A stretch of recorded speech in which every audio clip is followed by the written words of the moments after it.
एक बड़ा दिन है और जिस तरह की डेवलपमेंट आज सामने आई है, बड़ा फैसला सामने आया, उसमें पीटीआई के हक में फैसला दिया गया है। इसी पर बात करने के लिए हमारे साथ मौजूद है माहिर कानून वक्कास अब्रेज साहब। वक्कास साहब, जिस तरह से फैसला आया है, क्या समझते हैं कानूनी तकाजे पूरे हुए हैं इस फैसले के अंदर? क्योंकि जिस तरह से पीटीआई भी बार बार ये कह रही थी ये सीटें हमारी हैं, ये सीटें हमारी हैं, और आज कानूनी पॉइंट ऑफ व्यू से भी अगर हम देखें तो तमाम तकाजे पूरे करते हुए पीटीआई को आज अहल करार दिया जा चुका है।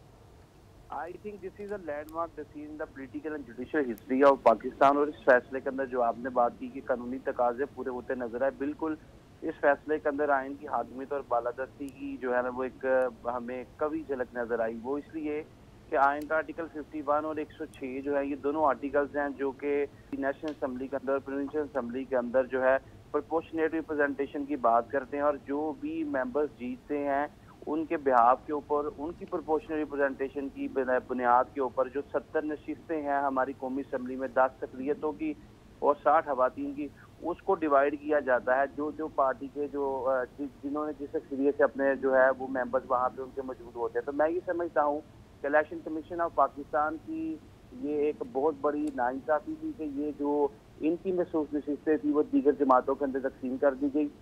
और जब ये फैसला पेशावर हाई कोर्ट के अंदर चैलेंज किया गया तो उसी जो इलेक्शन कमीशन ऑफ पाकिस्तान के फैसले को अपहेल्ड किया गया।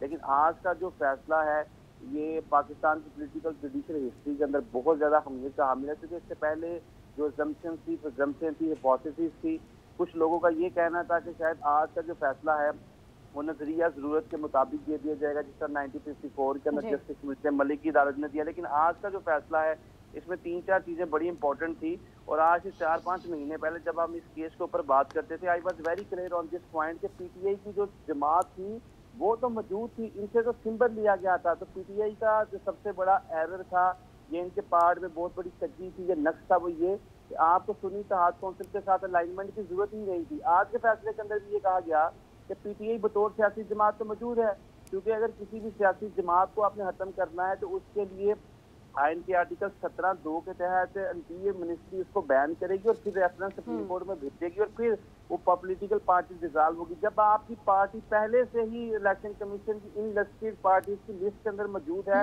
तो आपको क्या जरूरत थी कि आप सुन्नी इत्तेहाद कौंसिल के साथ अलाइनमेंट करते और वहां से जाके अपनी महसूस नशिस्तें सीख करते। तो जो सुप्रीम कोर्ट का आज जो सीरीसी फैसला है, I must appreciate and endorse this decision. तो ये पाकिस्तान के जो जितने भी पॉलिटिकल जुडिशियल हिस्ट्री के अंदर फैसले हैं उसके अंदर ये सुनहरी हरूफ से लिखा जाएगा।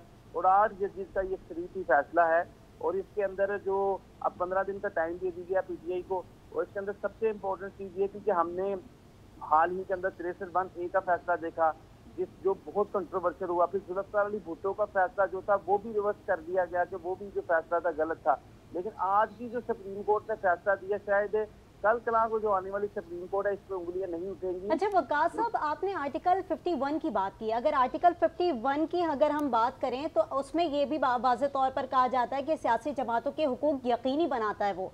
अगर ओवरऑल हम देखें तो ये 2018 के इलेक्शन की भी ऊपर सवाल रेज होते हैं कि 2018 के इलेक्शन के अंदर बाप पार्टी को सीटें कैसे मिल गई, जो 2024 के अंदर जो है वो इलेक्शन कमीशन इस चीज़ को डिक्लेयर नहीं कर पा रहा था। बिल्कुल, देखिए वो जो 2018 के इलेक्शन थे that was the pass and close transaction, क्योंकि जिस तरह जुल्फ़िकार अली भुट्टो का केस डिसाइड किया गया या दीगर केसेस के ऊपर बातें की गई, तो वो सुप्रीम कोर्ट ने बहुत से मामला के अंदर जो हमारी प्रीवियस सुप्रीम कोर्ट की पास एंड क्लोज ट्रांजैक्शन थी उसमें कहा कि हमारा कसूर है और हमारी झोली के अंदर बहुत सी ऐसी कमियाँ, कजियाँ, नकायत और बहुत सारी ऐसी चीज़ें हमसे हुई हैं जो नहीं होनी चाहिए थी। That was not in the spirit of the constitution of Pakistan.